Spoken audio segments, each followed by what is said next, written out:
Yo. Fuck, big. Naranasan mo na bang matarantado? Magago ang jowa mong may iba pala. Fuck, big.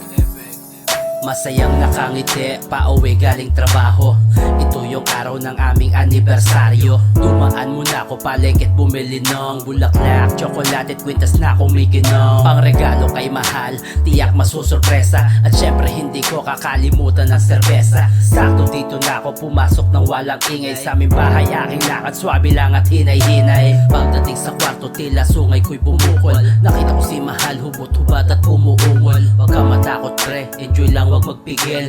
Tuloy nyo lang habang kinakasako tong barel. Ayos ba asawa ko?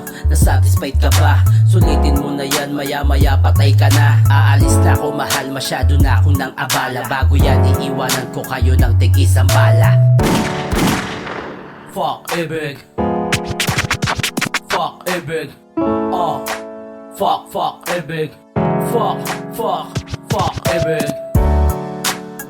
Fuck, big. Fuck, big. Fuck, big. Ano ba kasalanan ko? Pwede ba? Malis ka sa harap ko. Bakit lagi mo akong inaaway? Di na ako natutuwa sa'yo. Di mo na ba ako mahal? Ewan ko sa'yo, bahala ka nga. Araw-araw ganito, araw-araw ganyan. Inaaway niya ako nang wala namang dahilan. Laging mainit ulo niya kahit wala akong ginawa. Tinitiis lahat kahit mukha na akong tanga. Maanghang magsalita, parang silin ng labuyo. Wala mahal ko, ako na ang susuyo. Babe, sorry na, sa text ko walang reply. Umaga at gabi na akong naghihintay. Nang may tumawag sa'kin, GF ko daw natanaw niya. May kasamang lalaki, pumasok sila ng sauna. Para akong takas sa Bartoli ng Barbaro. Pumunta akong may bitbit na gasolina at posporo. Nagulat pa sila sa pagdating ko lang iya. Kaya ka pala galit, may nilalandi ka na. Binuhusan ko ng gas, tinali ko kanilang kamay. Gusto nila na magpainit, sinunog ko ng sabay. Fuck, big. Fuck, big. Fuck, big. Fuck, big. Fuck, big. Fuck, big. Fuck, big. Fuck, big.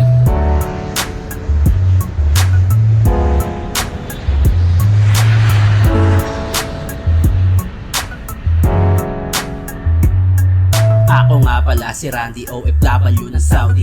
Libangan ko dito kapag day off sumat ng brandy. Meron akong asawa, may anak kaming isa. Kaya ko kumakayod ay para sa kanila. Kada katapos ng pinapadala ko lahat ng sahod ko. Makita ko lang sila na masaya, tanggal ang pagod ko. Pero merong balitang nagpainit sa aking ulo.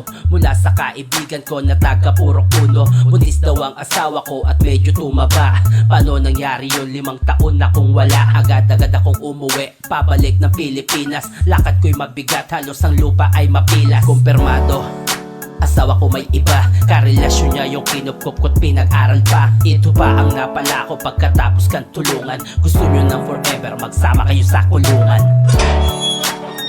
Fuck, big. Fuck, big. Fuck, big. Fuck, big. Fuck, big. Fuck, big. Fuck, big. Fuck, big. Fuck, big. Fuck, big. Fuck, big. Fuck, big. Fuck, big. Fuck, big. Fuck, big. Fuck,